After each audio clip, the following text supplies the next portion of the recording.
Innal hamdalillah, sesungguhnya segala pujian milik Allah Ta'ala semata. Nahmaduhu wa nasta'inuhu wa nastaghfiruhu wa nastahdihi wa natubu ilaih. Sebagai hambanya kita menyanjungnya, sebagai hambanya kita meminta pertolongan kepadanya, sebagai hambanya kita beristighfar atau memohon ampunan kepadanya, sebagai hambanya kita meminta petunjuk kepadanya, dan kepadanya Allah jua kita bertaubat dari segala dosa. Asyhadu an la ilaha illallah wahdah la syarikalah. Bersaksi kita bahwa tidak ada ilah yang layak diibadahi dengan benar melainkan Dia Allah Ta'ala semata, yang esa dan tidak ada sekutu untuknya dengan sesuatu apapun. Wa nasyhadu anna Muhammadan abduhu wa rasuluhu sallallahu alaihi wasallam wa ala alihi wa ashabihi ajma'in wa man tabi'ahum bi ihsanin ila yaumiddin. Bersaksi pula kita bahwa Nabi Muhammad adalah hambanya Allah. Nabi Muhammad adalah utusan Allah. Semoga rahmat serta keselamatan senantiasa oleh Allah Ta'ala limpahkan kepada beliau. Semoga rahmat serta keselamatan oleh Allah Ta'ala limpahkan kepada keluarga beliau. Semoga rahmat serta keselamatan oleh Allah Ta'ala limpahkan untuk para sahabat beliau. Dan semoga rahmat serta keselamatan Allah Ta'ala limpahkan untuk siapapun yang mengikuti mereka dengan baik hingga kiamat kelak. Syukran. Nah, sini aku yang bawa. Jangan sampean.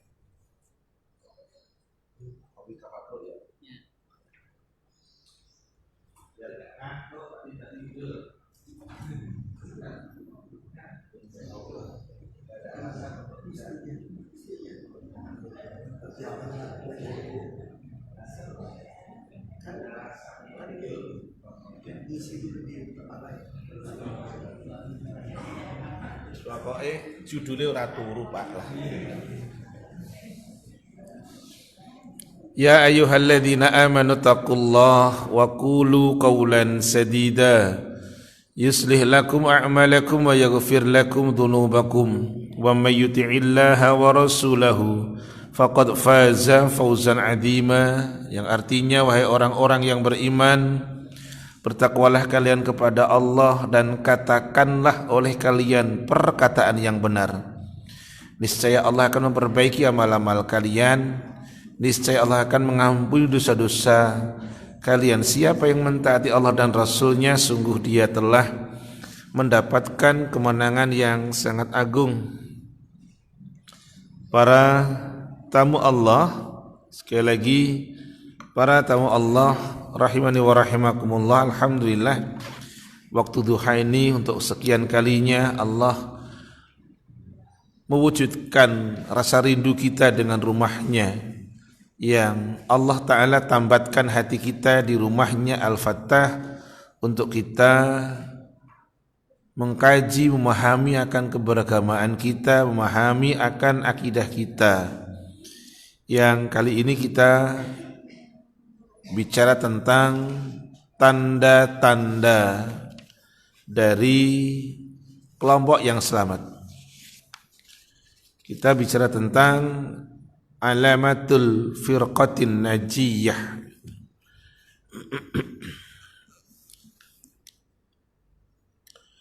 Pada pembahasan yang lalu kita akan murojaah ulang dengan menambahkan beberapa dalilnya, yaitu akan kelompok tanda ciri-ciri golongan yang selamat. Taib.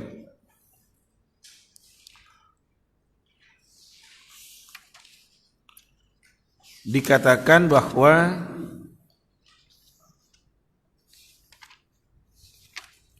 kita bicara kelompok yang selamat dulu, bahwa kelompok yang selamat itu adalah mereka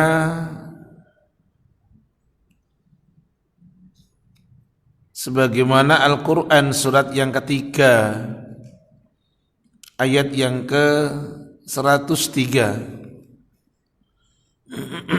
Silakan. Ini baru kelompok yang selamat. Untuk cirinya nanti silakan untuk dibaca surat yang ketiga ayat yang ke-103.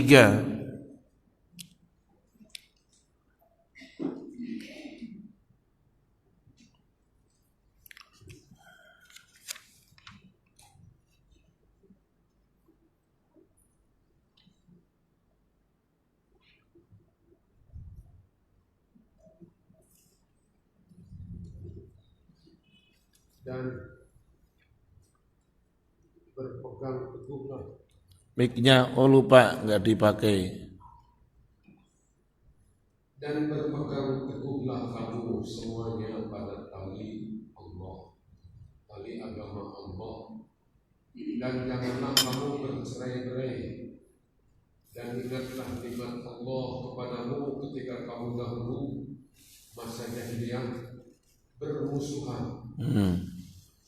Lalu Allah mempersatukan hatimu, sehingga dengan karunia-Nya kamu menjadi bersaudara. Sedangkan ketika itu kamu berada di tepi jurang neraka.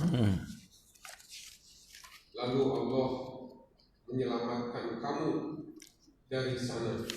Demikianlah Allah menerangkan ayat-ayatnya kepadamu agar kamu mendapat petunjuk. Syukran. Ini adalah surat 3 ayat 103 yang kita pakai yang pertama, pangkal ayat tadi, yaitu berpegang teguhlah kamu kepada tali Allah tadi gitu. Taib. Dan janganlah kalian bercerai-berai. Wa'tasimu bihablillah, itu dalilnya. Jadi kelompok yang selamat pasti berpegang teguh kepada Al-Quran gitu. Tali Allah adalah Al-Quran. Kemudian di dalam satu hadis, yang hadis ini hasan, dikeluarkan oleh Al-Imam At-Tirmidzi, oleh Al-Imam Al-Hakim. Yang hadis ini adalah sanadnya dari Abdullah bin Umar radhiyallahu ta'ala anhuma, bahwa yang dinamakan golongan yang selamat adalah yang kata Rasulullah, ma ana alaihi wa ashabi. Itu.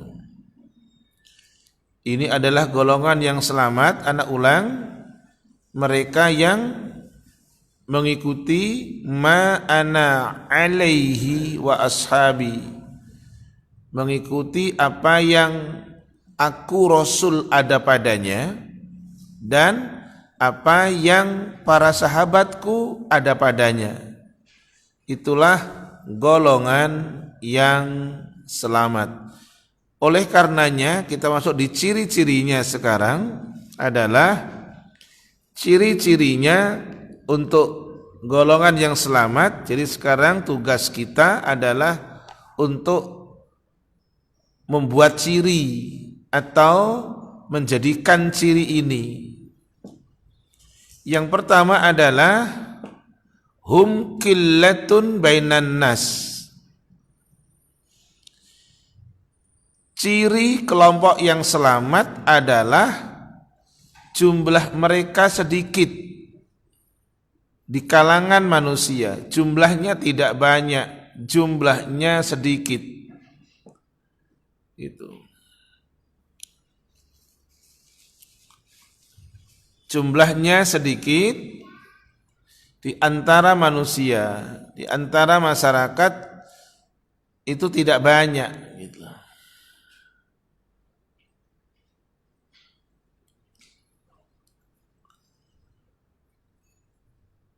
Rasulullah SAW bersabda, yang hadis ini adalah sanadnya dari ana bacakan an Abdurrahman bin Sannah, dari Abdurrahman bin Sannah radhiyallahu an. Jadi jumlah mereka tadi sedikit, hum qillatun bainan nas, jumlah mereka sedikit di antara manusia yang ada.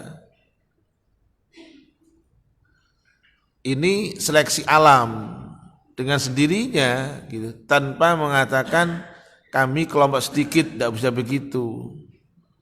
Biarkan Allah yang menilai. Ini seleksi alam. Pasti akan seperti itu. Taib. Anak ulang, dari Abdurrahman bin Sannah radhiyallahu an, annahu sami'an nabiyya sallallahu alaihi wasallam, bahwa Abdurrahman bin Sannah mendengar Rasulullah SAW bersabda,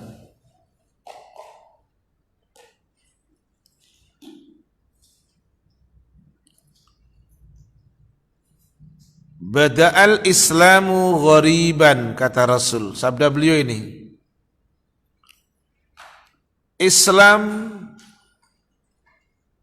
dimulai dengan asing. Islam diawali dengan asing, atau hadirnya Islam dipandang asing waktu awal.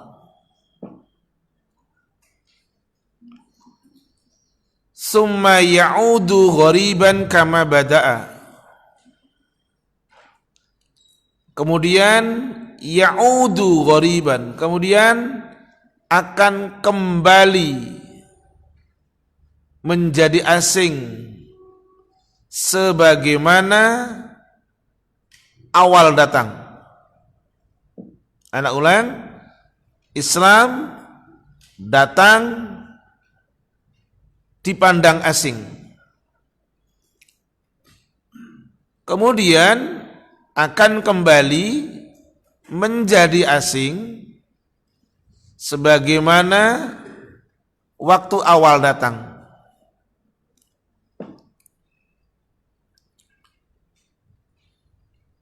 Ini sudah hal yang lumrah, ya kan? Fatuba lil ghurabai, maka beruntunglah bagi mereka orang-orang yang asing. Tuba, fatuba lil ghurabai, maka beruntunglah bagi mereka orang-orang yang asing.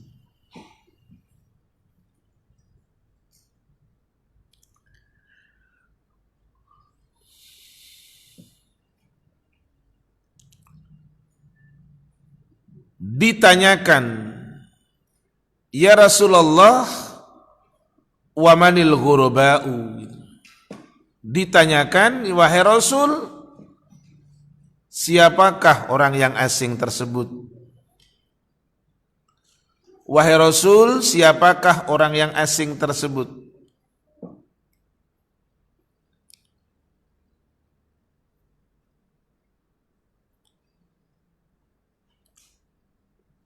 Qal, Rasul menjawab, alladzina yasluhuna idza fasadan nas. Rasulullah SAW menjawab, alladzina yasluhuna idza fasadan nas. orang-orang yang tetap berlaku salih di saat manusia sudah rusak akhlaknya, dalam kurung tidak salih. Orang-orang yang tetap dalam keadaan salih, orang-orang yang selalu bersikap salih ketika manusia sudah tidak salih. Hadis dikeluarkan oleh Imam Ahmad.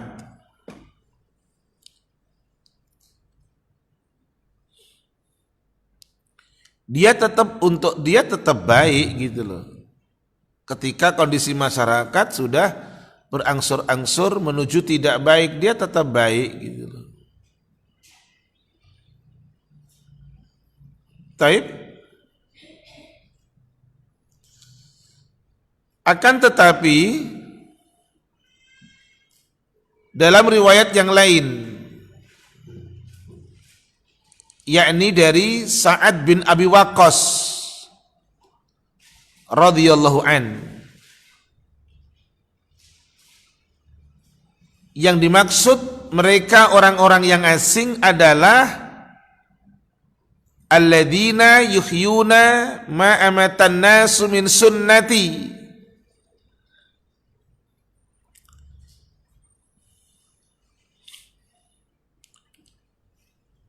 orang-orang yang mereka menghidupkan sunnahku ketika manusia mematikan akan sunnahku. Ini adalah ciri dari golongan yang selamat.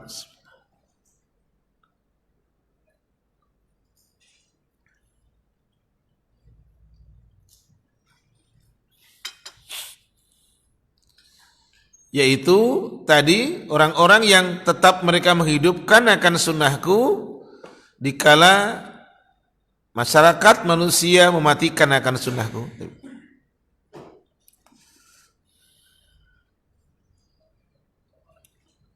Kemudian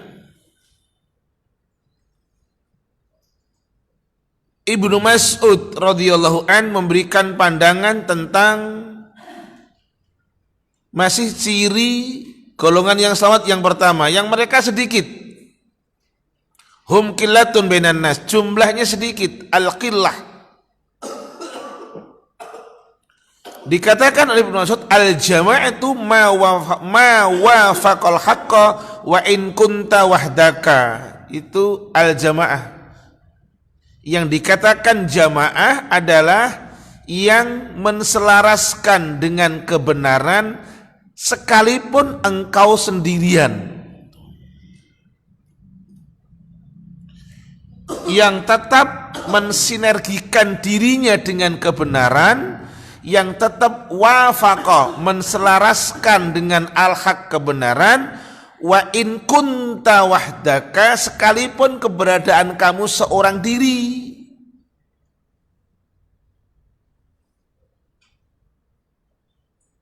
Ini termasuk adalah hum qillatun bainan nas, tidak mau berbaur, tidak ikut-ikutan dengan mereka yang mematikan sunnah. Ini yang mahal. Bahasa orang Jawanya ndak anut grup yuk. Ya tadi tidak ikut-ikutan tadi, ndak ikut-ikutan, ndak anut grup yuk, macam-macam lah bahasa itu. Atau dengan kata lain, dia tetap istiqomah gitu. Dia tetap tadi, dia coba Anda minta tolong dibukakan ayatnya sekarang.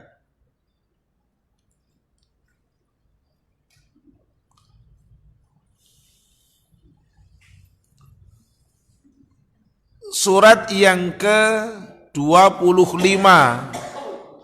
ayatnya 72. Tapi kalau bisa dimulai dari ayat 63. di surat 25, tolong dimulai dari ayat 63, nanti langsung lompat masuk ke 72 gitu ya, karena memang ayat 72 ini bagian dari penjelasan ayat berapa?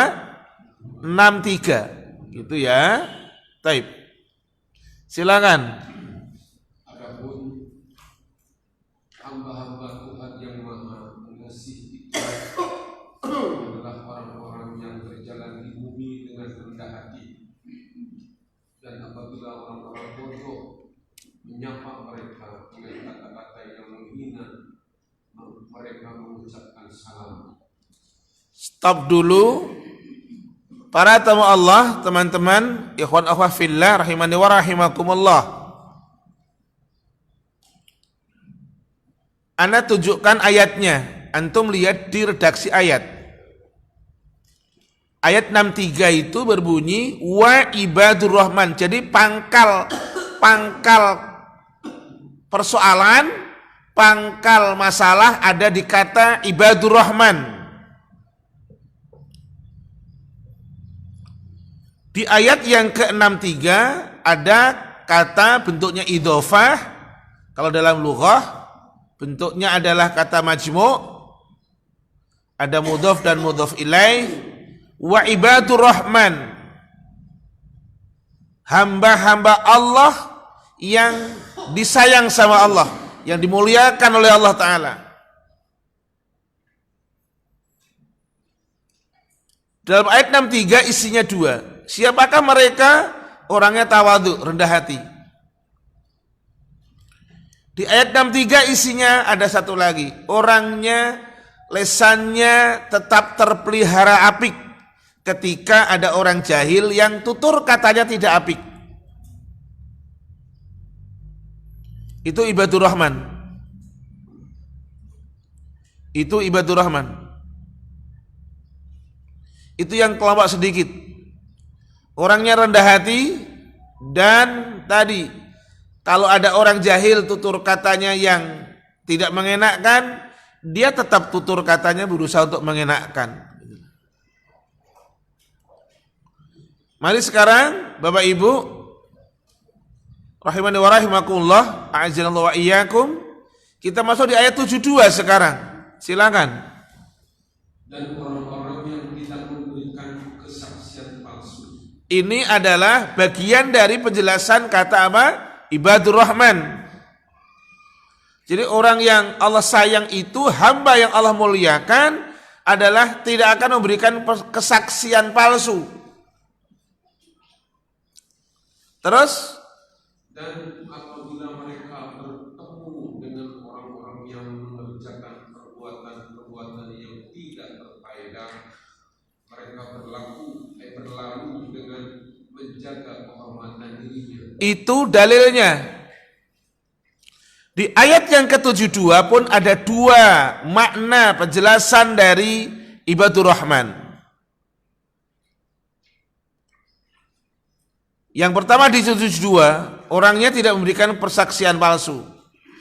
Tapi kemudian yang kedua, ibadur rahman adalah ketika mereka ibadur rahman berjumpa dengan orang yang pekerjaannya tidak baik, melakukan pekerjaan yang tidak sesuai dengan sunnah Rasul, mereka melakukan pekerjaan yang bertentangan dengan syariat,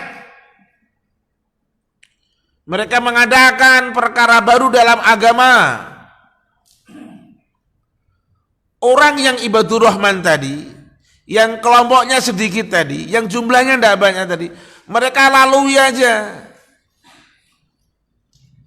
Berarti ayat Allah ini mengatakan, ayat Allah ini menjelaskan bahwa masyarakat ini banyak melakukan hal-hal yang menyimpang dari sunnah.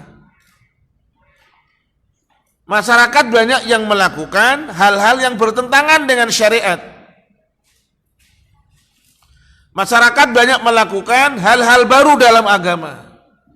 Ibadur rahman tidak akan ikut serta. Kenapa? Menjaga kemuliaan diri. Itu tadi dalilnya. Memang tidak mudah. Itu dalil barusan. Satu tidak menambahi, itu barusan dalil. Landasan buat kita. Walaupun pada akhirnya keputusan untuk nanti kita bergabung dengan mereka atau tidak bergabung, keputusan ada di tangan kita. Tetapi ketika kita ingat kata ibadur rahman, hamba Allah yang Allah muliakan, tentu kita pilihannya bukan cari ridho manusia di atas murka Allah.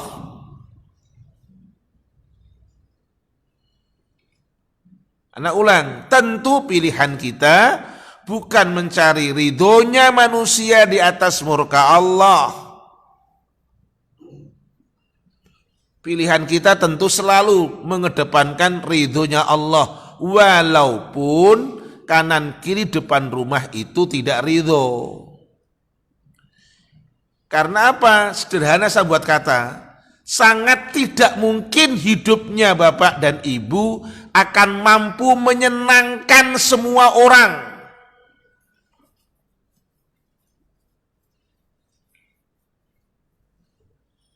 Gitu. Sangat tidak mungkin hadirnya Bapak Ibu di dunia akan mampu nyenengin orang sa-RT. Tidak mungkin sanggup menyenangkan orang satu RW. Sementara nanti di akhirat Bapak nggak akan ditanya dan Ibu nggak akan ditanya, kenapa kamu menyelisihi satu RT? Enggak. Bapak Ibu akan ditanya, kenapa kamu menyelisihi satu RW? Enggak. Tapi ketika nanti di akhirat, kenapa kamu menyelisihi satu orang? Yakni Rasulullah SAW.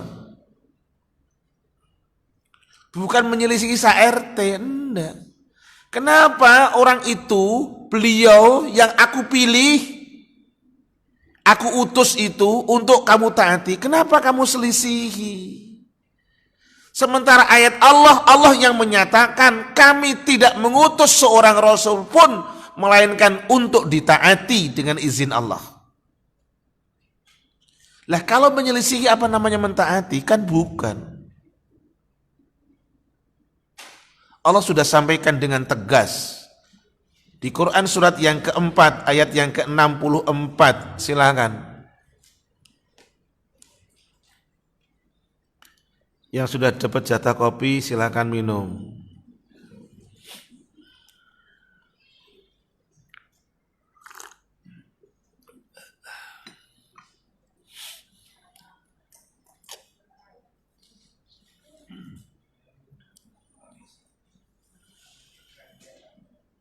Ayat 64 di surat yang keempat. Kok kamu toh? Dan kami tidak mengutus seorang rasul melainkan untuk ditaati dengan izin Allah. Dan sungguh sekiranya mereka setelah menzalimi dirinya datang kepadamu Muhammad memohon ampunan kepada Allah dan Rasul pun memohonkan ampunan untuk mereka, niscaya mereka mendapati Allah Maha Penerima Tobat, Maha Penyayang. Itu dalilnya di awal surat yang keempat ayat 64. Di ayat 64 dalilnya umum Rasul, tapi di ayat 65 dalilnya khusus Rasul Muhammad. Di ayat 64 anak ulang, kata Rasul itu bentuknya umum. Tapi di ayat 65 bentuknya khusus.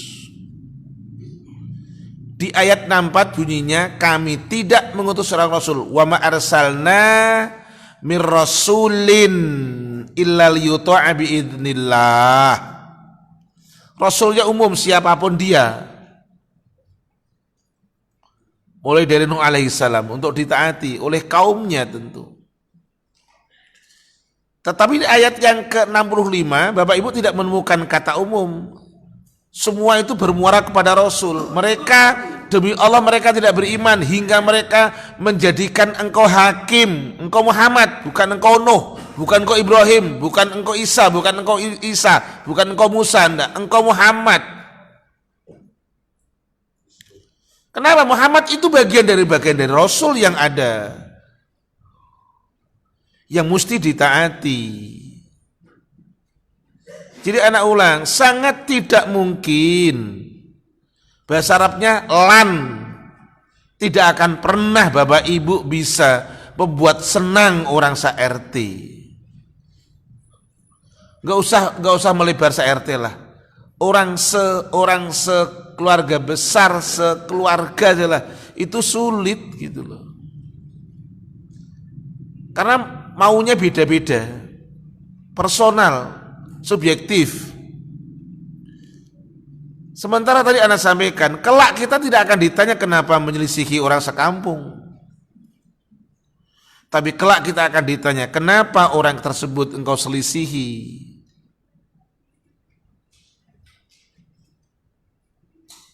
Orang tersebut adalah Rasulullah Muhammad SAW.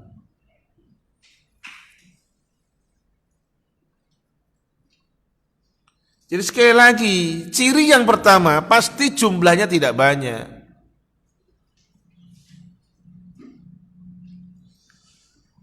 Taib. Kemudian tadi dikatakan Ibnu Mas'ud dalam menerjemahkan kata jamaah. Jamaah itu apa? Atau jamaah itu yang selalu menepati kebenaran sekalipun dia seorang diri, dia tidak akan ikut berbaur dengan, ketika tadi ayatnya, ketika dia menjumpai hal baru dalam agama, ketika dia berjumpa dengan orang melakukan perbuatan yang maksiat, baik dalam skala untuk manusia maupun maksiat kepada Allah, dia telalui gitu loh. Dalam rangka apa? Menjaga kehormatan diri. Berarti orang yang mulia itu adalah orang yang tidak ikut dengan pola keumuman.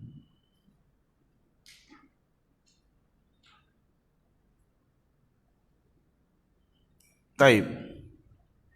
Pilihan ada di kita, opsinya ada di kita. Sekalipun opsi itu terkadang akhirnya menang hawa nafsu ketimbang hati. Karena hati itu tidak akan bohong. Makanya ketika Rasul ditanya oleh Nawas bin Sam'an ataupun Wabisah bin Ma'bad, ketika ditanya tentang dosa, apa kata Rasulullah? Istafti qalbak, kamu minta fatwa kepada hati kamu.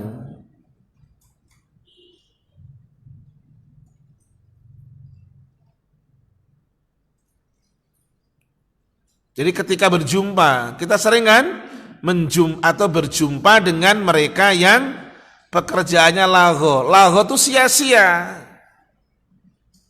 Ayatnya 7 itu bunyinya walladzina la yasyatuna zur wa idza marru bil lagwi marru kirama. Laho itu sia-sia.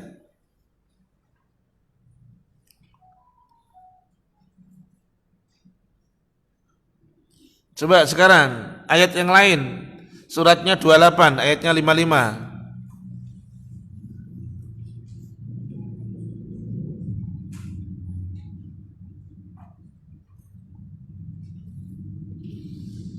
Silakan.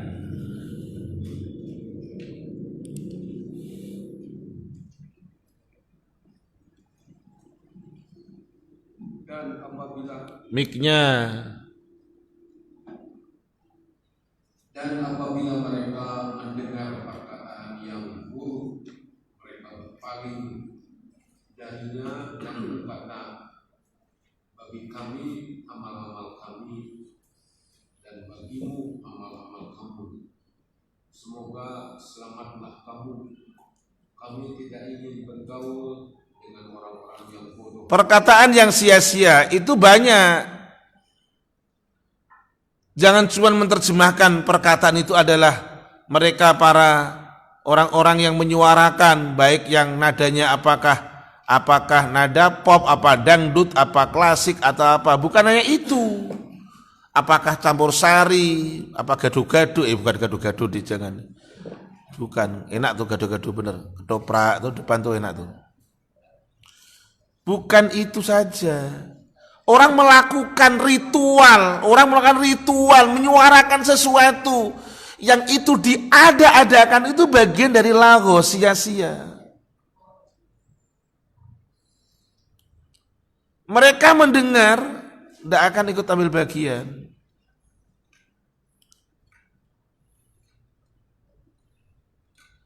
Coba,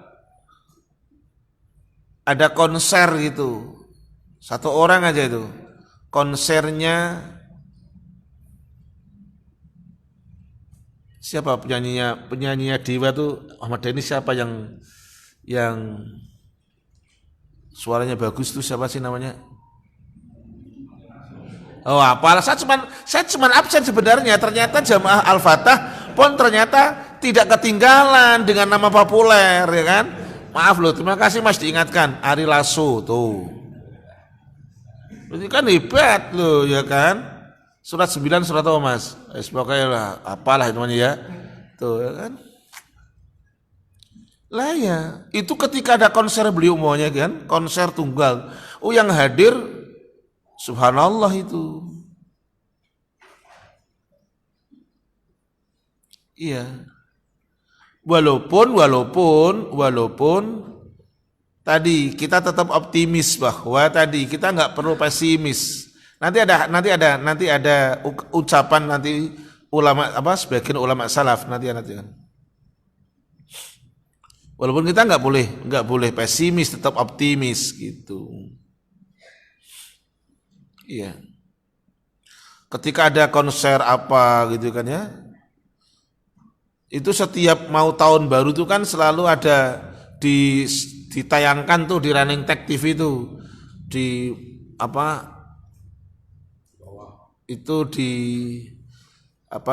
tempat tontonan di itu loh, tempat rekreasi Jakarta Timur apa tuh yang jenenge sing ana Monas ana ki lho ana iku apa jenenge sing Jakarta Timur sing ada Keong Mas apa tuh ya namanya? Tuh bojoku pernah ke sono. Tahu Taman Mini. Aku cuma ngapalin aja. Ngabsen gitu. Ngabsen tempat untuk rekreasi. Tadi ngabsen penyanyi Mas, ya makasih Mas. Artinya bahwa itu ketika nanti bisa ada raja ini itu, yang datang itu sebelum ada mereka udah stay di situ. Itu udah stay di situ, udah masya Allah, udah subhanallah seperti itu. Taib, iya. Kita akan tengok sekarang jumlahnya apa sedikit atau banyak. Kan tadi dikatakan hum qillatun bainan nas, jumlahnya sedikit. Kita tengok dalil ayat sekarang di surat 34, surat Saba, ayatnya 13. Silakan. Ini kata Allah nih. Yang di ujung ayat Allah mengatakan hambaku yang bersyukur itu sidik gitu loh, sedikit. Silakan. Surat 34 ayatnya 13.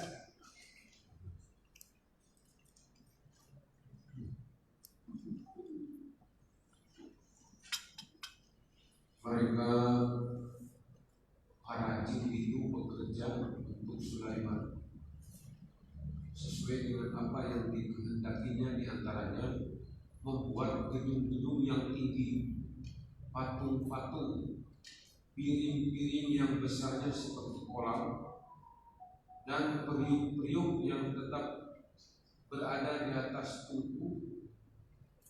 Bekerjalah wahai keluarga Daud untuk bersyukur kepada Allah, dan sedikit sekali dari hamba-hambaku yang bersyukur. Udah, bahasanya orang Jawa sing ngendikan Allah, sing ngomong Allah, yang bicara Allah. Kalau jumlahnya tidak banyak. Tapi sekarang kita masuk, apakah mesti pesimis? Tidak, optimis. Oke. Tapi kita melihat dari ucapan sebagian ulama salaf. Ini dikatakan oleh Ibnu Qayyim Al-Jauziyah. Kitabnya apa? Madarijus Salikin. Anak ulang, di dalam kitab beliau Ibnu Qayyim Al-Jauziyah rahimahullah taala, Madarijus Salikin, beliau menyampaikan, ulama salaf menyampaikan begini, alaika bitariqil haqqi,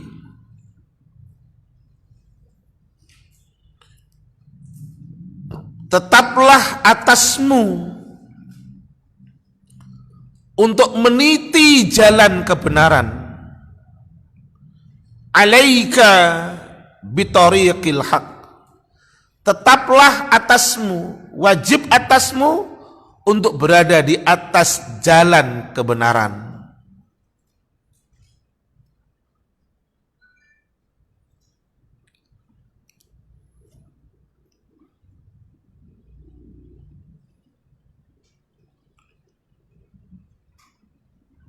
Ana ulang, alaika bitariqil haqqi. Wajib atasmu, tetaplah atasmu untuk meniti jalan kebenaran atau tetap berada di atas jalan kebenaran. Wala tastauhishu liqillatis salikin. Wala tastauhishu liqillatis salikin, dan janganlah kamu berkecil hati dengan sedikitnya pengikut.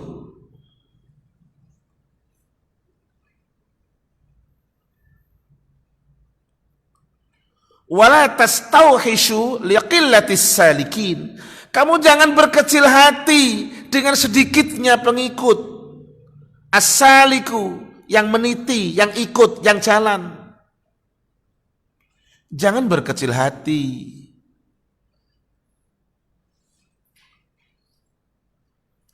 Jumlahnya pasti tidak banyak.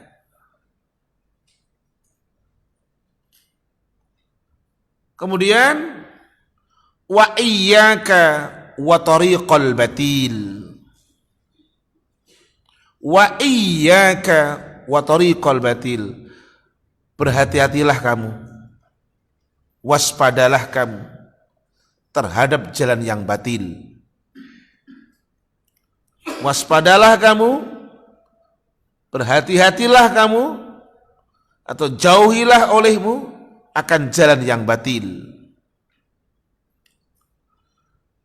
Wala tatarru bikasratil halikin.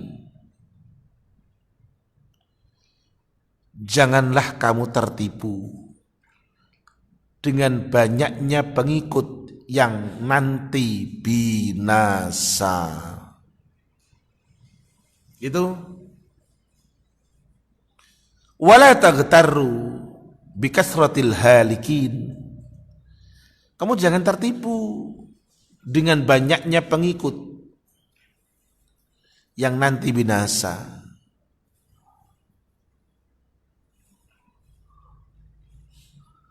Tadi ada bentuk larangan yang dikatakan ulama salaf yang dinukil oleh Ibnu Qayyim Al-Jauziyah rahimahullah taala.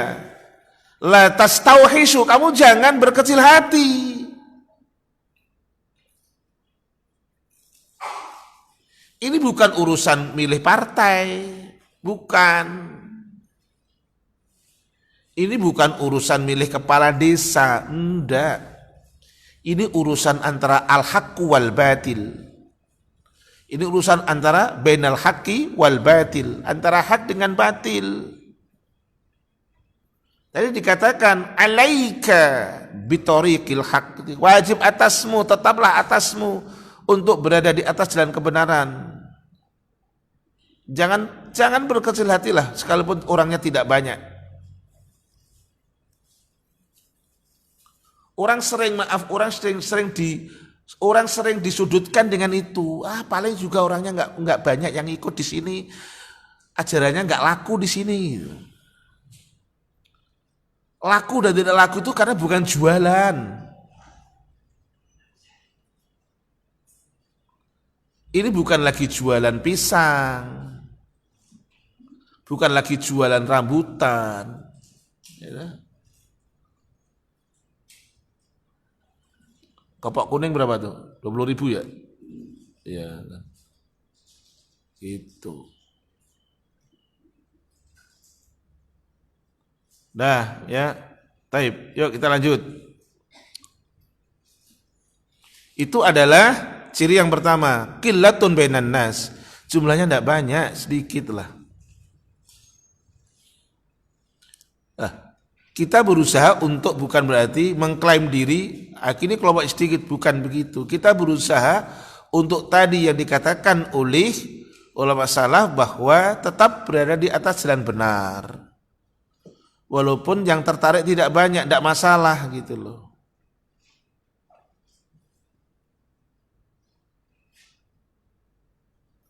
Allah Ta'ala sudah menyatakan, kamu jangan mentaati kebanyakan orang. Karena mereka itu pada dasarnya menyesatkan kamu dari jalan Allah, begitu.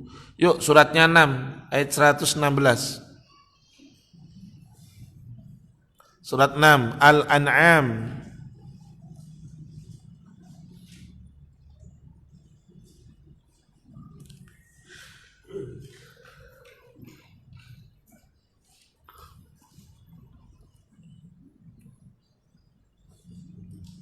Iya, 116, suratnya 6. Dan jika kamu mengikuti kebanyakan orang di bumi ini, niscaya mereka akan menyesatkanmu dari jalan Allah. Tuh. Terus Terus mereka ikuti hanya persangkaan belaka, dan mereka hanyalah membuat kebohongan. iya. Dah itu. Taib. Nomor 2 sekarang, ciri golongan yang selamat.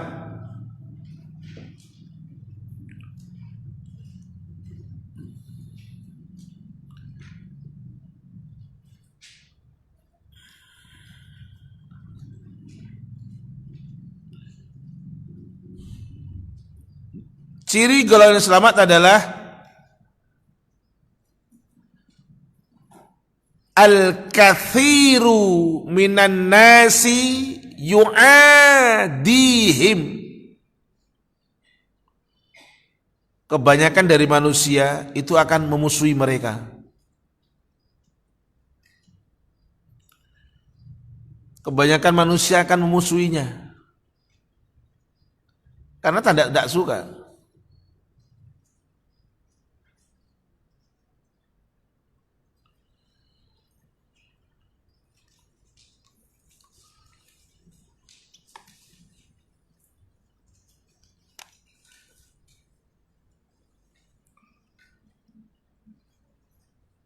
Baik, Anda lanjutkan. Kebanyakan dari manusia itu yu'adihim, memusuhinya. Ini jenengan sudah mulai sien ya. Bahasa orang Sundanya, langsung mulai takut ini, nggak enak lah. Hidup kok banyak dimusuhi kan gitu tak? Baik, mulai. Wa yaftaruna alaihim. Kebanyakan manusia akan memfitnah mereka.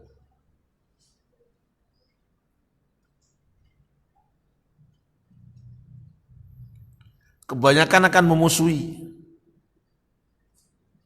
Kebanyakan akan memfitnah, macam-macam. Dugaan pakai dugaan terus. Untung ora dugem itu. Pakai dugaan. Diduga gitu. Terus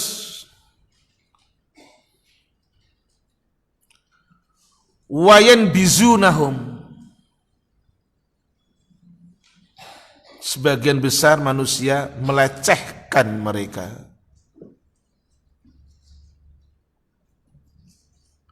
Bil alqab, dengan gelar-gelar.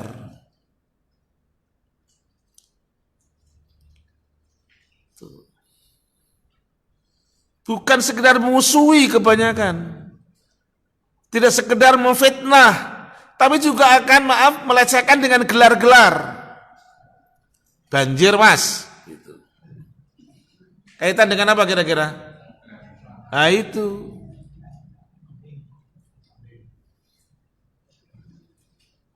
lah ya. Padahal loh, sebelum Indonesia ini ada, ajaran cingkrang itu sudah ada, karena Islam ada sebelum Indonesia ada. Apa maksud saya? hadirnya kementerian baru dengan wajah baru, orangnya baru, itu mengatakan waspada dan hati-hati dengan cingkrang dan cadar. Saya bilang kurang Pak, al jenggotiu. Kurang.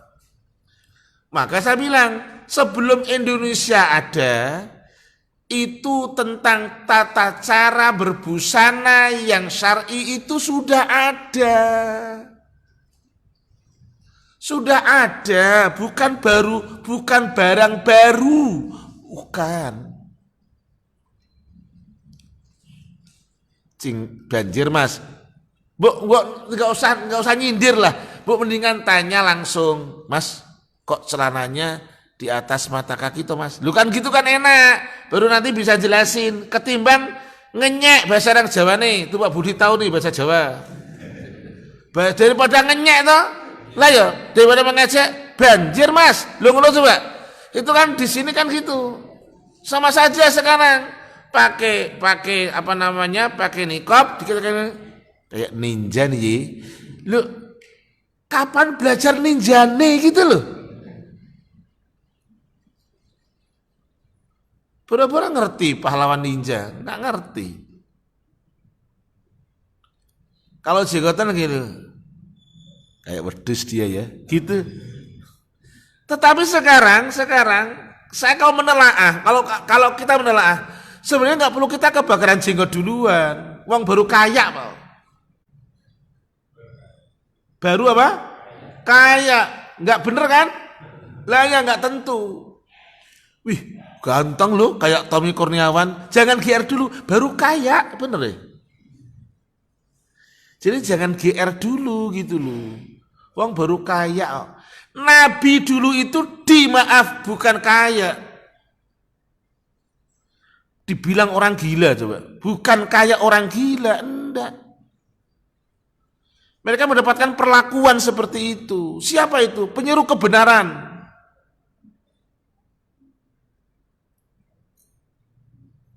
Fir'aun itu mengatakan demikian. Taib.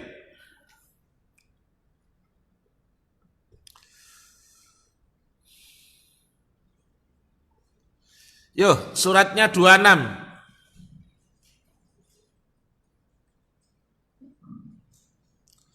Surat apa itu surat 26? Asy-Syu'ara. Ayatnya 27.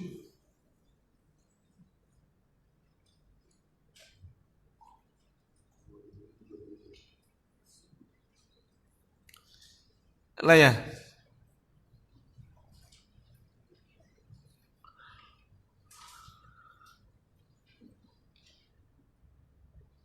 Allah. Silakan pakai mic-nya.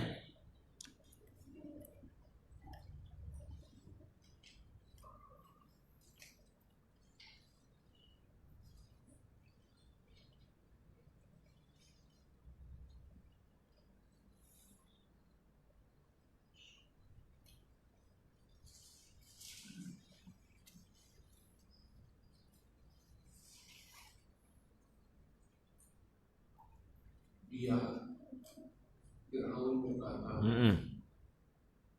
sungguh Rasulmu yang diutus kepada kamu benar-benar orang gila. Tuh, bisa ngomong Fir'aun yang dibilang gila itu si Musa, ngono. Sungguh dia orang gila, bukan kayak orang gila, enggak, baru kaya. Kalau kaya nggak usah kesinggung kaya. Wih, kayak ratu. Oh, bukan ratu. Nggak usah senang-senang dulu. Coba, kayak orang cantik. Berarti cantik nggak? Ya belum tentu. Dah. Musa itu dilabeli Fir'aun kayak begitu.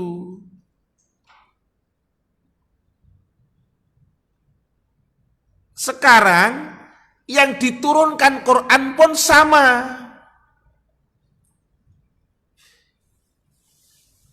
Dilabeli orang gila gitu coba wis. Jadi memang ketika nggak suka dengan Muhammad itu akan seperti itu.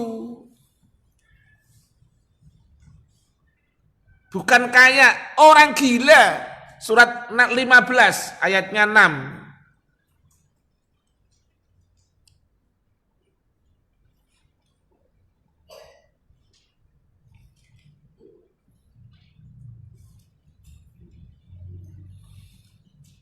Dan mereka berkata, Ya. orang yang kepadanya diturunkan Al-Quran, sesungguhnya engkau Muhammad benar-benar orang gila. Tuh.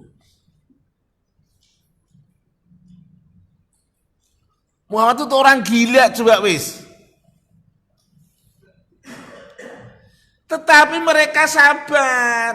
Musa sabar, Muhammad sabar, gitu loh. 5 huruf ini tuh nggak mudah. SABAR tuh nggak mudah.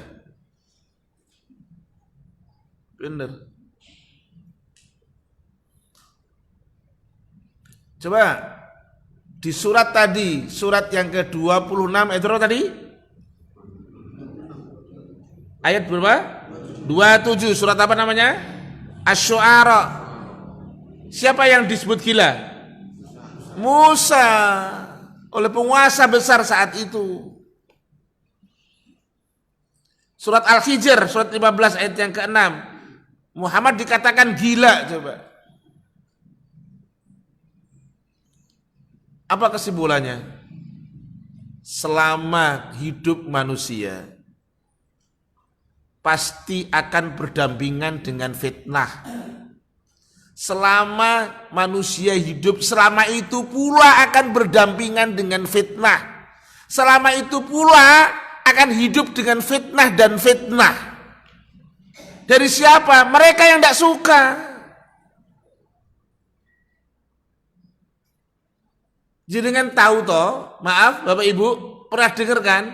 Ada orang genti TV. Itu langsung saya tidak suka, itu baru urusan dunia loh. Baru maaf genti TV, itu orang tidak suka. Paling gitu. TV-nya dibetulin. Di rumah ada nggak?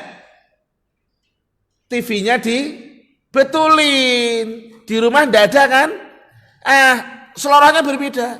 Diambil sama debt collector. Ngunui coba. Lu makan nih. Itu baru urusan TV. Itu baru urusan motor, baru urusan dunyo. Urusan agama ternyata lebih berat. Gitu. Lah mereka para pendahulu kita, mereka orang yang sabar. Ketika mendapatkan perlakuan yang sangat tidak mengenakkan. Omongan-omongan yang seperti itu. Tadi surat yang ke-15 ayat yang ke-6 tadi. Itu ditujukan kepada Rasul Muhammad. Tetapi Bapak Ibu, a'azzallahu wa iyyakum, manusia itu wajar kalau sedih. Tetapi kemudian Allah Ta'ala memberikan penghiburan kepada pengikutnya Rasul Muhammad ini. Silakan untuk dibuka. Jadi tidak ada dalam kaus manusia kok terus nggak sedih, itu tidak ada. Satu hal yang wajar kalau sedih ketika dilabeli lakop tuh gelar ya, gelar sing elek-elek.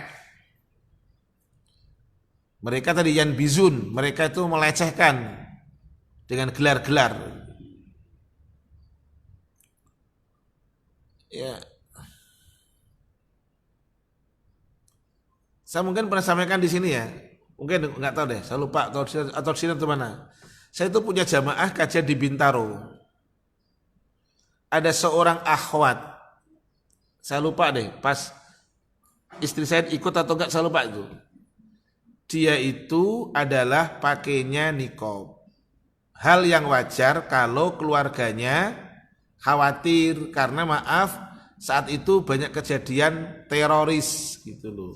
Dan ternyata yang ditengarai oleh pihak Densus 88 itu orangnya pakai apa?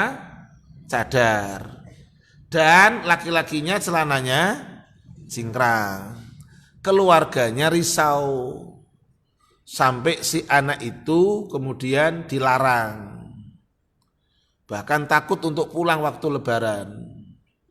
Saya bilang aja sama si perempuan itu, si akhwat itu, tunjukkan bahwa kamu tidak seperti itu. Gitu, karena saking takutnya keluarga. Udah tunjukkan bahwa kamu tidak bagian seperti itu. Karena orang ingin merusak citra Islam itu tidak sulit. Semua dengan label-label Islam aja yang dipakai. Islam pasti akan rusak gitu. Coba ada orang ada orang Islam minum berdiri gitu. Sing rusak apanya? Orang Islam. Kenapa enggak personilnya gitu loh. Orang ada tikus masuk di mana? Masuk di lumbung padi. Jangan padinya yang dibakar, tikusnya diambil. Jangan Islamnya sing dielek-elek kon. Aku pakai bahasa Surabayaan ya. Lah iya, janganlah. Baik.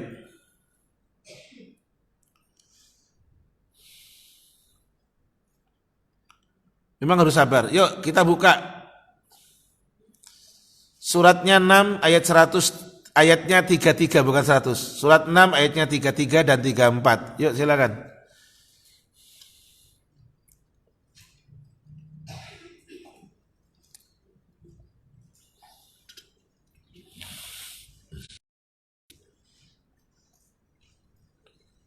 Yuk silakan.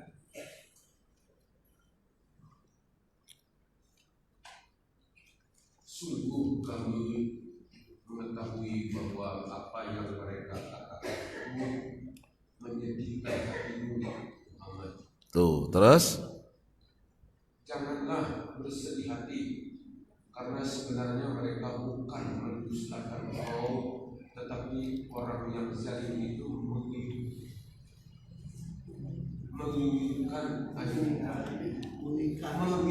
Lah, makasih. Iya. Iya, enggak, ya wajar orang sing maca memang ya sudah kepala 6 gitu Pak ya. Sudah kepala 6 ya. Oh, tuh kan malah lebih sudah kepala 7. Lho ya wajar, lumrah to ya. Lanjut. Nggih. Terus dan sesungguhnya Rasul-Rasul sebelum kau pun telah didustakan, tetapi mereka sabar terhadap pendustaan dan penganiayaan yang dilakukan terhadap mereka sampai datang pertolongan kami kepada mereka. cukup, makasih. Ini kan dalil toh Pak dan Ibu. Azallahu wa iyyakum. Ini dalilnya tuh. Ayat 33 itu ucapan mereka menyedihkan hatimu Muhammad.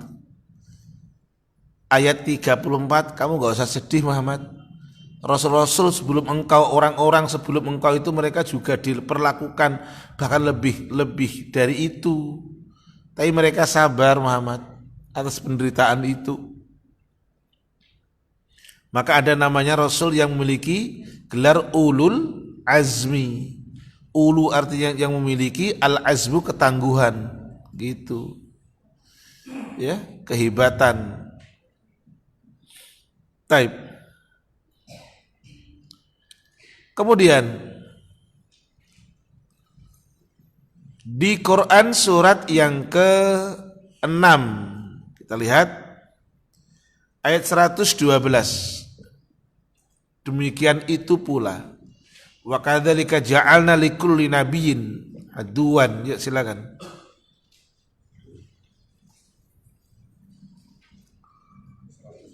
Iya. Dan demikianlah untuk setiap nabi kami menjadikan musuh yang terdiri dari setan-setan manusia dan jin. Terus Sebagian mereka membisikkan kepada sebagian yang lain perkataan yang indah sebagai tipuan. Dan kalau Tuhanmu menghendaki, niscaya mereka tidak akan melakukannya. Maka biarkanlah mereka bersama apa kebohongan yang mereka ada-adakan. iya. Karena tidak suka tadi. Akan ada musuh dari jenis setan dan manusia.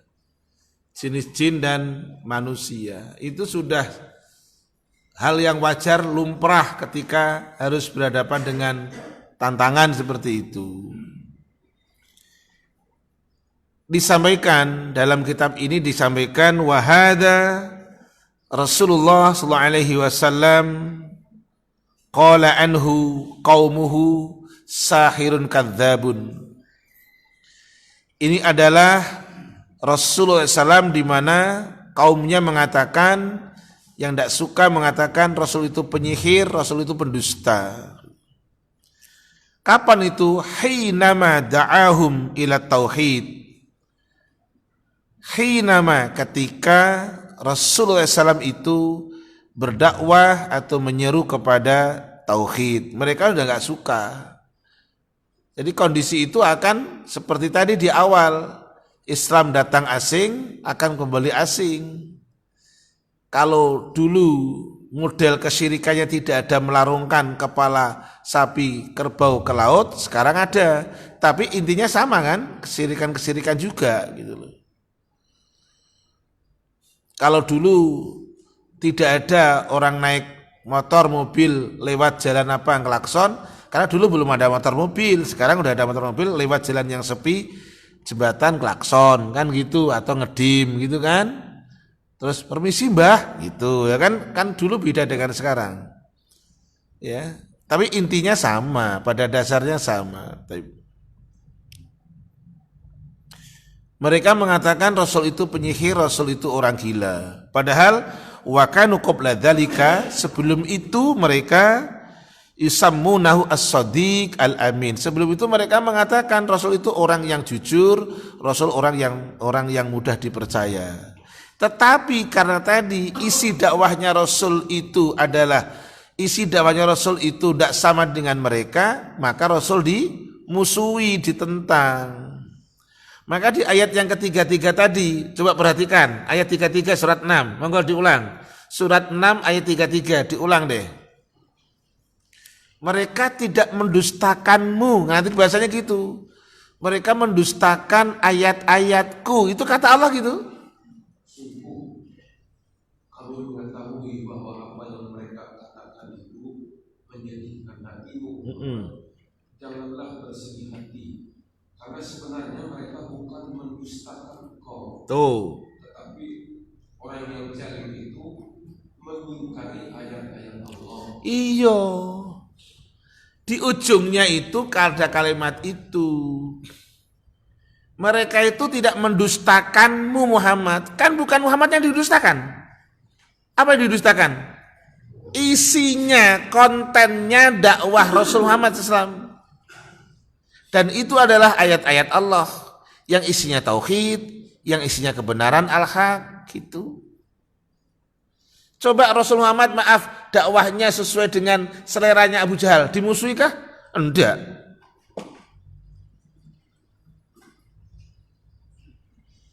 Ya. Kalau dakwahnya Rasul itu maaf sesuai dengan keinginannya Abu Lahab, pamannya, enggak akan dimusuhi. Kenapa dimusuhi? Karena menyimpang. Beda dengan keumumannya Abu Jahal dan Abu Umayyah. Tengok sekarang, pelajaran penting. Ketika paman Rasul yang ngajari Rasul dagang, yang ngajari Rasul untuk usaha, paman yang setia dengan beliau, Abu Thalib, akan meninggal sakit, Rasul datang. Sampai di rumahnya, ini hadis yang sananya dari Abdullah Abu Musayyab an Abi dari an Jaddihi, dari bapaknya, dari kakeknya. Abu Musayyab mengatakan ketika Abu Thalib itu sakit, Rasul datang ziarah, mengunjungi. Sampai di rumahnya Abu Thalib sudah ada 2 orang yang ada di situ. Namanya Abu Jahal, pamannya Umar, dan Abdullah Abu Umayyah, tokohnya orang kafir Quraisy. Tapi sampai di rumahnya maaf Abu Thalib, Rasul tidak diam, entah cicing. Rasul langsung mentalkin. Bentar. Rasul mentalkin akan pamannya. Mentalkin itu membimbing. memberikan pengajaran. Apa kata Rasulullah Muhammad? Cerita dari Abdullah bin Abu Musayyab. Ya ammi qul la ilaha illallah kalimatun uhajju laka indallah. Paman, ucapkan kalimat la ilaha illallah. Jadi kalau mentalkin itu bukan orang suruh dengerin. Pak, dengerin ya, dengerin, bukan suruh ngomong. Kalimatnya bukan Allah, Ustadz kepanjangan. Takutnya nanti kalau pas la ilaha illallah, pas la ilah meninggal. Sing nyuruh bukan sidul, yang nyuruh Rasul Allah, yang nyuruh Rasul ngono. Yang nyuruh bukan sidul kemit, bukan.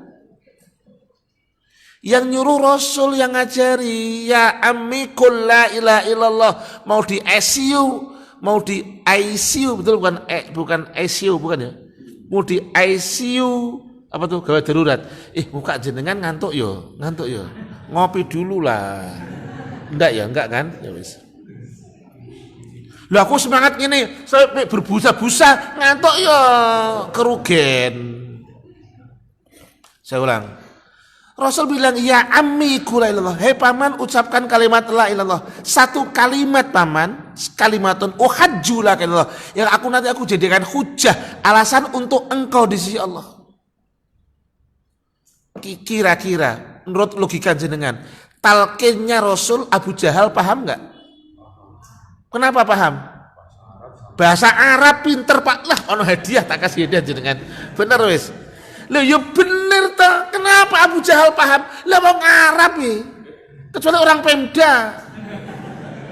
Nggih, aku enggak ngelak-ngelak orang Pemda lho. Sing pinter yo akeh.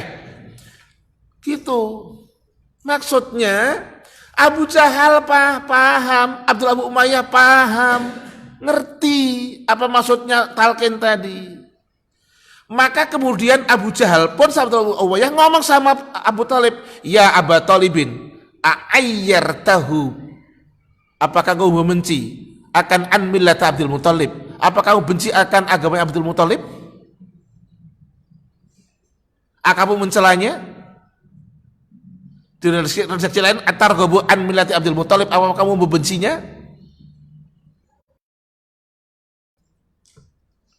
Karena ngerti gitu loh. Jadi nuansa dakwahnya Rasul tuh mereka paham.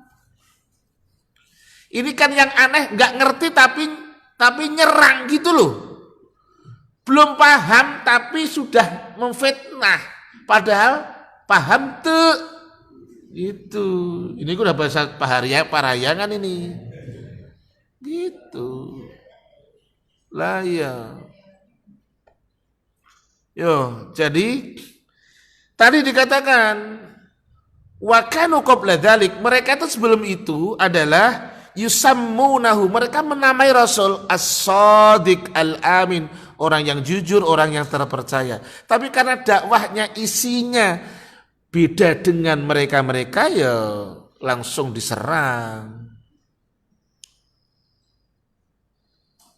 Gitu loh. Taib. Ya. Yuk, nomor selanjutnya, nomor 3, ciri-ciri golongan yang selamat.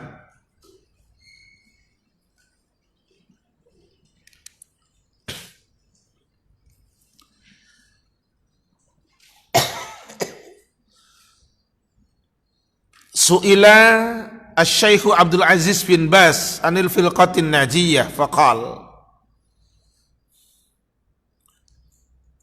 Fadilatus Syekh Abdul Aziz bin Baz,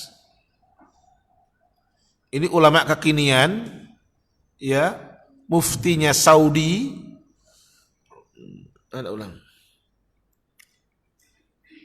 Ini ulama mutaakhirin, ya, muftinya Saudi,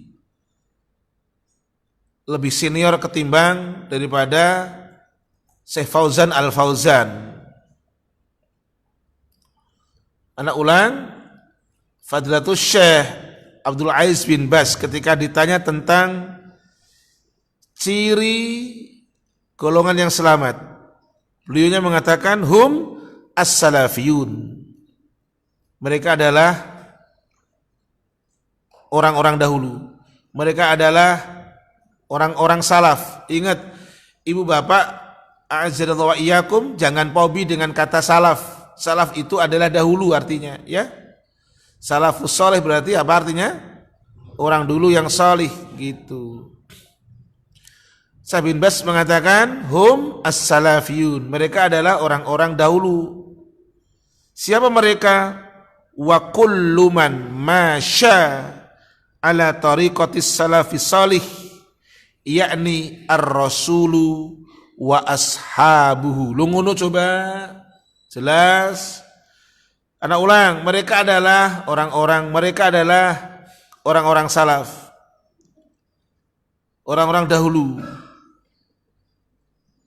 Wa kullu man masya ala tariqis salafis salih, yaitu semua orang yang berjalan di atas jalan orang-orang dahulu yang soleh atau salafus soleh. Siapa mereka? Salafus soleh adalah ar-rasulu wa ashabuhu, Rasul dan para sahabatnya.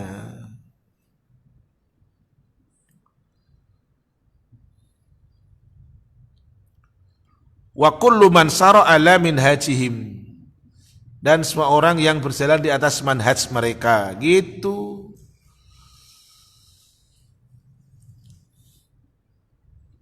Taib, ini hampir jam 11. Disudahi atau diteruskan?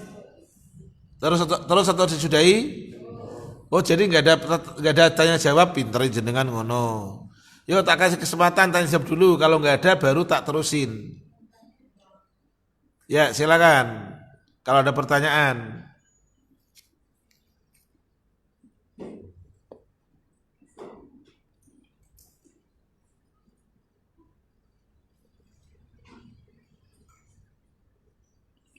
Maujud pertanyaan?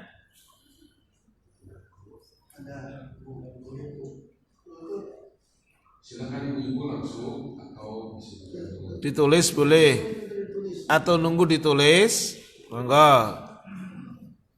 Ya Mas, kene Kang, monggo. Suwun Kakang Mas.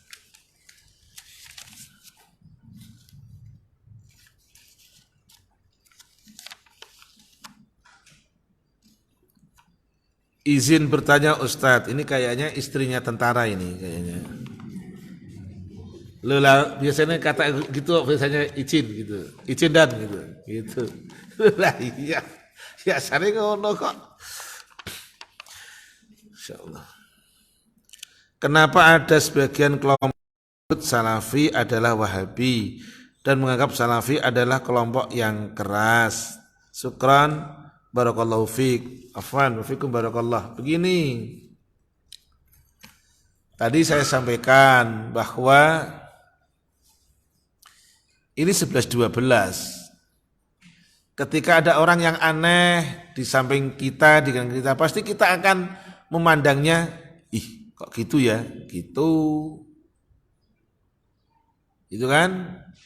Afan, umpamanya lah, di sisi kanan kiri ummahat ada akhwat yang datang, tetapi dia umpamanya ndak pakai jilbab, pakai kaos ketat, pakai celana ketat, itu saja sudah pasti akan gini.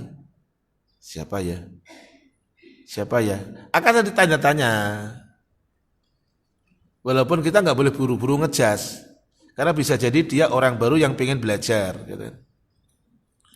Lah, ini tidak untuk kebenaran. Ini tidak untuk kebenaran. Untuk kebenaran mereka nggak suka, langsung dibombardir gitu, ya kan? Langsung bilang Wahabi gitu. Saya pernah ditanya gitu, Ustadz Wahabi ya? Gitu. Baik, saya pernah pula gini. Saya pernah sampai tanya sama, jadi gini, saya ketika ngisi di satu lembaga pemasyarakatan di daerah Jabar, karena memang Jabar semuanya, Jawa Barat, ada orang lapas yang dia orang Jawa tapi tinggal udah lama di Sunda. Gini, hati-hati loh Ustadz, kelompok Wahabi gitu. Ustadz bukan Wahabi kan? Gitu. Saya balik tanya karena saya supaya clear.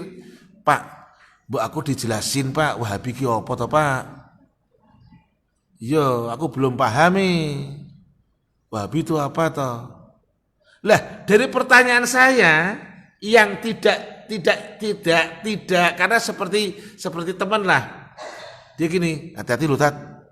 Sekarang banyak Wahabi itu. Ustadz bukan Wahabi kan gitu. Lah, saya menyikapinya dengan bahasa begini. Pak, Bu aku dijelasin Pak, Wahabi ku apa toh Pak? Dia sambil mikir dia. Ya Wahabi itu ya yang model seperti sekarang ini Pak Ustadz. Yang cingkrang, yang seperti itu gitu. Wah kalau gitu nanti jenengan nuduh saya. Kan gamis saya cingkrang, aku gitu. Lah karena dakwah saya di rutan, dakwah saya di lapas itu tidak dibombardir seperti beda tentunya kontennya seperti di Al-Fatah. Saya di lapas ya tentu lebih cool, lebih apa, tapi tetap tidak keluar dari koridor Quran dan Sunnah gitu. Gitu. Hanya beda apa namanya packagingnya aja sebenarnya gitu. Ya. Jadi ndak usah apa tadi? Ndak usah marah yang dibilang tadi. Sebagian dikatakan Wahabi. Terus Salafi itu adalah kelompok yang keras gitu.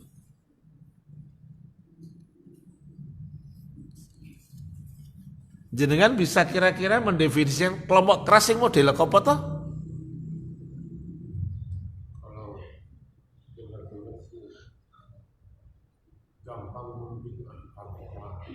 Oh gini ya, oke bahasa gitu, gampang membid'ahkan orang, baik.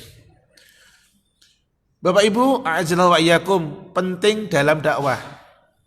Saya tanya pelan-pelan ya, jawab dengan baik-baik. Apakah kata bid'ah itu barang baru atau ada dalam kamus agama? Saya tanya, apakah itu barang baru, ungkapan baru, atau ungkapan lama dalam agama? Oke. Tetapi sekalipun itu ungkapan lama dalam agama, karena tidak semua orang nyaman dengan kata lama, alangkah eloknya, alangkah indahnya, tidak usah dipakai kata itu. Ganti saja dengan kata-kata yang tidak mengeluarkan kata BIDAH. Umpamanya, hal itu belum ada contoh dari Rasul. Karena Rasul pun dalam dakwah diberikan konsep sama Allah gitu. Anak ulang ya. Memang bahasa itu bagus. Alangkah indahnya kalau tidak gampang ngejas. Gitu. Dalam arti seperti itu bid'ah. Perkara kata bid'ah betul ada atau tidak? Ada, tetapi tidak semua orang sanggup menerima kata bid'ah.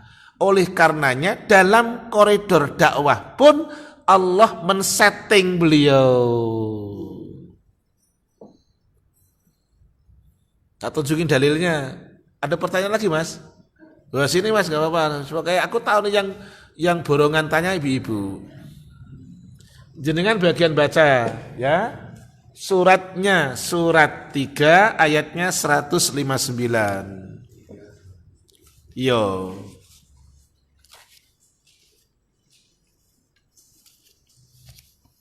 Monggo jenengan baca.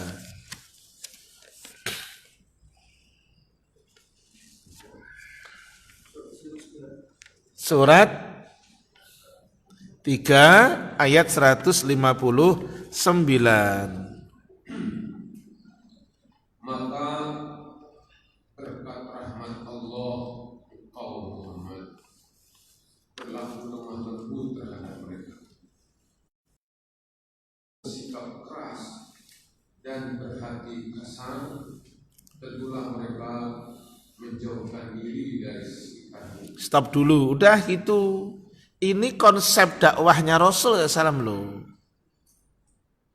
Jadi saya ulang lagi, sekalipun kata itu benar, oke ya, sekalipun kata itu benar, tapi kalau memang masyarakat belum siap untuk menerimanya, jangan kemudian dipakai kata itu atau pakai ungkapan lain. Contoh, oh tidak ada contoh dari Rasul dan para sahabatnya tidak pernah melakukan, umpamanya gitu kan, dan lain sebagainya. Karena masyarakat lebih telinganya lebih sensitif mendengar kata 5 huruf tadi BIDAH gitu. Atau kata taklid itu juga celekit itu. Walaupun itu bahasa Arab, pakai kata-kata yang lain. Gitu ya. Baik, ini ada kaitannya nih pertanyaan kedua nih. Bismillah, ini enggak pakai izin ini, ya, berarti bukan isi tentara ini. Ustadz, bagaimana menanggapi orang yang merasa risau dengan adanya kajian ilmu di masjid ini, menganggap kajian-kajian di sini mengajarkan Islam yang kaku, keras, padahal mereka tidak pernah terlihat duduk di majelis ini. Baik, bahasanya paling gampang gini, kalau yang diajarkan ustadznya tidak ada sumbernya dari Quran dan hadis, jenengan berhak untuk menolak. Tetapi kalau dakwahnya ternyata tidak ada sumbernya, dalilnya Quran dan Sunnah, jenengan perlu protes. Protesnya pun dengan cara bukan rame-rame ngasih tahu, Ustadz, kok dari tadi gak ada dalil-dalilnya ngomongnya gitu, ya ta? Terus tadi kalau yang disampaikan Ustadz tadi itu selalu dengan nuansa dalil dan dalil, berarti bahwa Islam itu adalah menunjuki kita dengan dalil. Dalil itu ada jalan gitu loh. Contoh, sekarang pakai GPS loh sekarang malahan. Itu dalil itu. GPS itu dalil, Global Position System itu loh. Itu dalil itu, WAZI itu dalil. Dalil untuk orang mau ke Pemda. Saya pernah mau ke sini kan, diputer-puterin ke sono tuh. Akhirnya ke sini. Itu dalil. Dalla yadullu. Wah, menunjuki. Mau kemana? Giant. Oh, nanti saya ini pulang nih. Ke tol. Kemana? Ke kiri atau ke kanan? Oh, di sana diarahkan sama putri saya. Ke kanan, Pak. Lu gitu. Dalil itu menunjuki. Jenengan mau ke galaksi. Galaksi mana ya? Kata orang, Bu, galaksi itu mana ya? Kata orang sih nanti ibu keluar ke kiri terus, ke kiri kata orang itu. Logikanya, ibu lebih percaya dengan gini. Suaranya kan cewek biasanya suaranya, ya. Sri belok kiri, kan gitu ya. Sri atau apa tah? Siti ya. Belok kiri, kanan, kan gitu kan? Lah iya. Itu dalil. Untuk urusan dunia saja pakai dalil, apalagi aku pakai apalagi untuk urusan agama. Jadi mesti pakai dalil, jangan pobi dengan dalil. Bentar-bentar dalil, jangan begitu. Ya harus pakai dalil. Paham ya? Gitu. Lah, persoalannya saya mengajak sekarang kaum akhwat, kaum yang ikhwan untuk tidak bersikap eksklusivisme. Loh. Jangan bersikap eksklusif ketika bertemu dengan sesama mereka orang muslim yang mungkin secara malabisnya, secara pakaiannya mungkin belum sama dengan kita. Hadisnya jelas. Jangan minta disalami, tapi ibu menyalami dulu, bapak ngomong dulu. Karena hadisnya begini, Hakul muslimi al muslimi situn. Hak muslim satu dengan yang lain ada 6. Idza laqitahu fasalim alaih. Kalau kamu berjumpa dengannya ucapkan salam. Kamu berjumpa.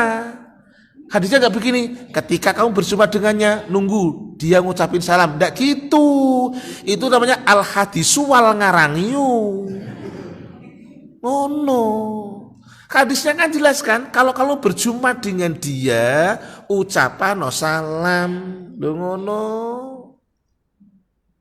Lah terkadang kita bersikap eksklusif karena performan beda, terkadang kita tidak mau tegur, sapa. Atau mereka Bapak Ibu tegur, mereka cicing, diem, ya enggak usah masalah, enggak apa-apa.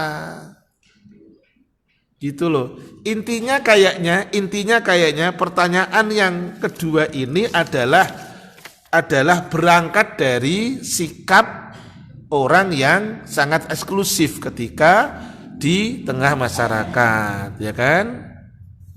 Baik. Tapi berbeda materinya dengan kata uzlah dan khultah, berbeda. Karena ketika soal uzlah dan khultah ini sudah soal masalah ibadah dan akidah. Contoh, ada orang yang tidak keluar, ada gembreng-gembreng tidak keluar, ada Agustusan nyanyi tidak keluar. Jangan kemudian dikaitkan dengan itu, enggak. Loh gak pernah keluar wadah apa-apa. Loh berbeda ayatnya tadi Al-Qasas 28 surat 28 ayat 5. Dengerin yang tidak manfaat dia maaf. Iya di rumah air. Berjumpa dengan itu dia maaf lalui aja, jaga kemuliaan diri, harus dibedakan ya. Tapi untuk soal yang baik umat Islam akan menjadi yang terbaik gitu, berusaha menjadi yang the best ya. Baik, pertanyaan ketiga ini nggak pakai izin ini, bagus nih. Oh tulisannya lembar pertanyaan kajian MT Masjid Al-Fatah Jati Asih, nama hamba Allah, nomor HP 0 sekian.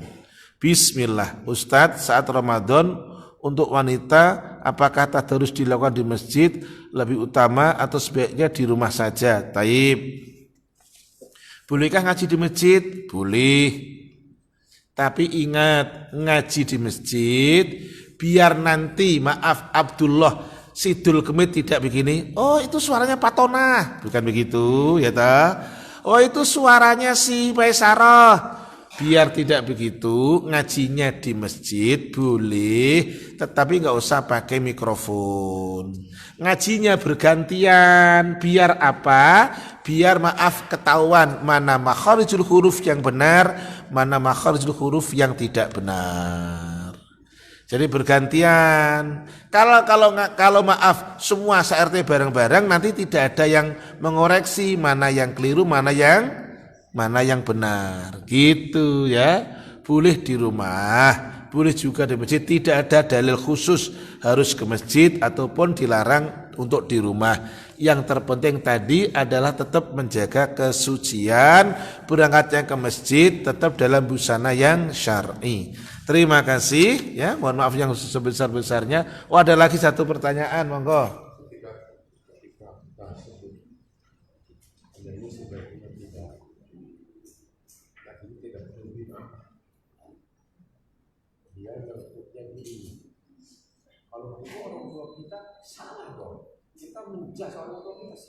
Oh gitu. Ya. Berarti mereka akan ngejas. Halo Ibu. Makasih nih terakhir nih, hampir jam 11 kurang 3. Berarti kalau begitu yang dikerjakan orang tua kita dulu keliru. Baik. Dakwah perlu dengan kesantunan. Layyinul kalam, perkataan yang lemah lembut. Ya. Arifku fil kalam, kelembutan di dalam ucapan. Kalau mereka menjudge dirinya bahwa seolah-olah apa yang kita sampaikan, yang kita kerjakan, seolah-olah itu menuduh orang tua kita dulu keliru, itu hak mereka. Tetapi yang terpenting Bapak Ibu dalam dakwah, dalam mengajak, dalam menyampaikan itu dengan penuh kesantunan, dengan dalil. Tidak dilarang adu argumentasi, bahasa Arabnya mujadalah, tapi dengan cara yang ihsan, dengan cara yang baik. Kalau toh pun ternyata bahasa Arabnya baru ini al-mentokiu, oh gitu, ini bahasa baru ini barusan tadi. Ternyata nggak ada titik temu, ya sudah tinggalkan, ya. Karena ingat tidak akan diminta pertanggungjawaban. Ayatnya Allah disampaikan. May yuti'ir rasula faqad ata Allah. Lanjut nih, wa man tawalla fama arsalnaka alaihim hafidho. Siapa mentaati Rasul Muhammad, maka sungguh dipandang telah mentaati Allah. Siapa berpaling darimu Muhammad, maka kami tidak mengutus Muhammad untuk menjadi pemelihara buat mereka. Karena engkau sudah menyampaikan, engkau sudah mengajak. Yang terpenting ibu maaf sudah ngisi handphonenya dengan kuota. Ngajak kalau pakai WA insya Allah tidak tekor kuotanya. Jadi ngajak saja. Soal yang diajak tidak mau bukan wewenang kita. Petunjuk itu bukan hak kita. Petunjuk itu adalah wilayahnya Allah. Allah saja sampaikan sama Rasul, laisa 'alaika hudahum walakin yahdi may yasha. Bukan urusan engkau untuk memberikan petunjuk kepada mereka, tapi petunjuk adalah urusanku. Itu dalam Al-Qur'an. Dah, kalau ngomong kok ayat nanti belidir ayat ini. Berhubung sudah jam 11, subhanaka Allahu bihamdika asyhadu an la ilaha illa anta astaghfiruka wa atubu ilaik. Assalamualaikum warahmatullahi wabarakatuh.